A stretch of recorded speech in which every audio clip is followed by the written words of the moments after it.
Nous avons porté main dans la main avec WAAFRICA Guinée le concours Fine Plume. Ce partenariat est né d'une ambition commune, offrir un espace d'expression libre et valorisant à des jeunes filles, souvent peu entendues, en leur donnant la possibilité de raconter leur monde, d'écrire leur réalité, de faire entendre leur voix. Elles sont plus de 80 jeunes filles issues des 13 communes de Conakry à avoir pris part à cette belle aventure littéraire.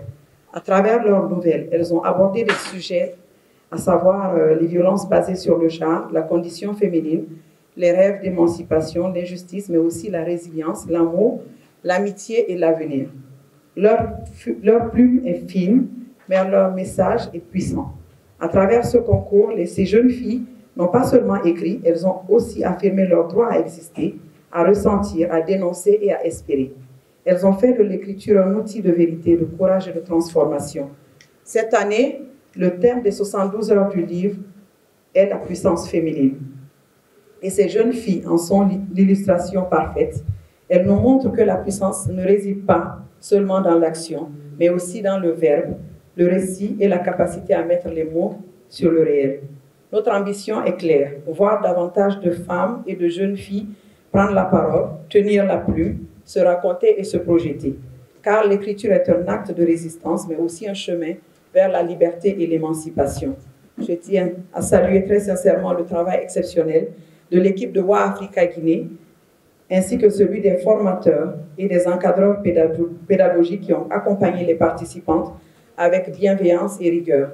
Je souhaite aussi exprimer notre profonde reconnaissance à Madame la gouverneure de la ville de Conakry pour son accompagnement, ainsi qu'aux 13 communes de Conakry qui, à travers leur délégation spéciale, ont facilité l'identification et la mobilisation des jeunes filles dans leurs territoires respectifs.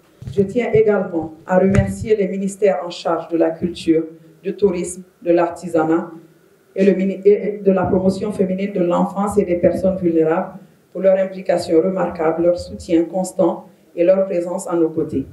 Suivez-moi la dévotion parce que je n'arrive pas à y croire, mais bon, ok, je suis déjà là. Je vais dire vraiment que encourager aussi beaucoup de jeunes filles parce que moi, en fait, l'écriture, vraiment comme les conférences ont dit précédemment, c'est vraiment une thérapie parce que ça aide beaucoup à s'ouvrir, surtout nous les femmes, et aussi toutes les personnes qui sont oppressées, que ce soit de façon visuelle ou pas, vraiment ça aide beaucoup. Et c'est une manière de s'évader en fait.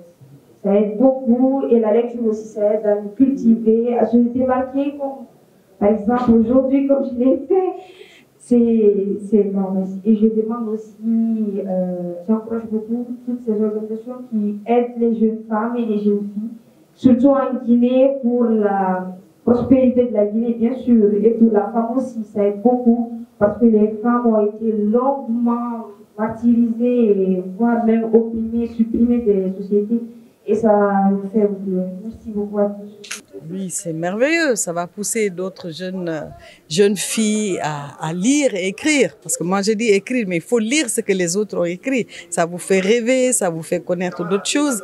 Et vous aussi, vous allez écrire.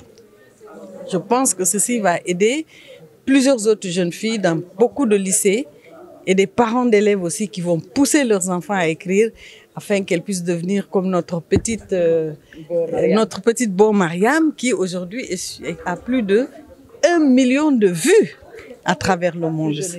La plus jeune écrivaine de Guinée, peut-être je dirais même du monde. Vous vous rendez compte, elle est guinéenne. Et c'est grâce aux 72 heures du livre qu'elle a été découverte.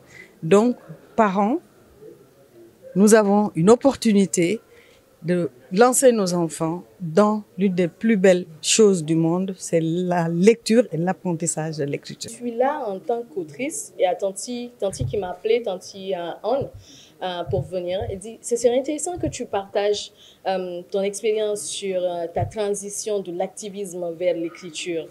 Et je le dis ces derniers temps que c'est mon activisme en fait qui m'a amené vers l'écriture.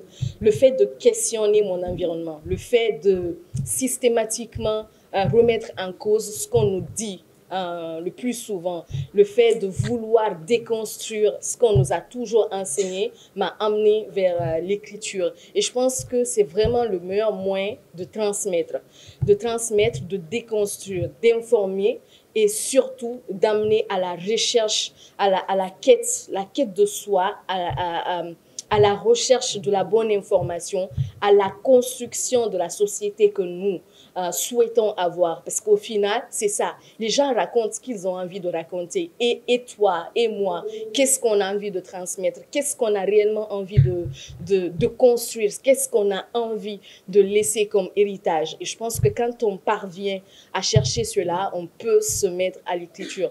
Et l'autre conseil, c'est qu'on n'a pas besoin d'être des spécialistes extraordinaires pour écrire. Souvent, c'était mon cas, on se disait, je veux bien écrire, mais je pense que je n'ai vraiment pas les bases pour écrire. Quand je dis base, il me faut être experte, il me faut savoir les contours de l'écriture et tout.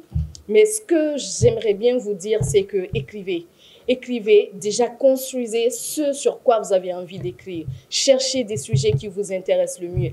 Racontez vos histoires. Alors moi, j'écris sur les femmes. Je compte continuer à écrire sur les femmes parce que longtemps, je pense que l'histoire de la Guinée c'est une histoire qui a été racontée par les hommes et je le dis pour les hommes. Et je pense qu'il est temps pour moi, en tant que militante pour les droits des femmes, de raconter l'histoire de la Guinée avec les femmes.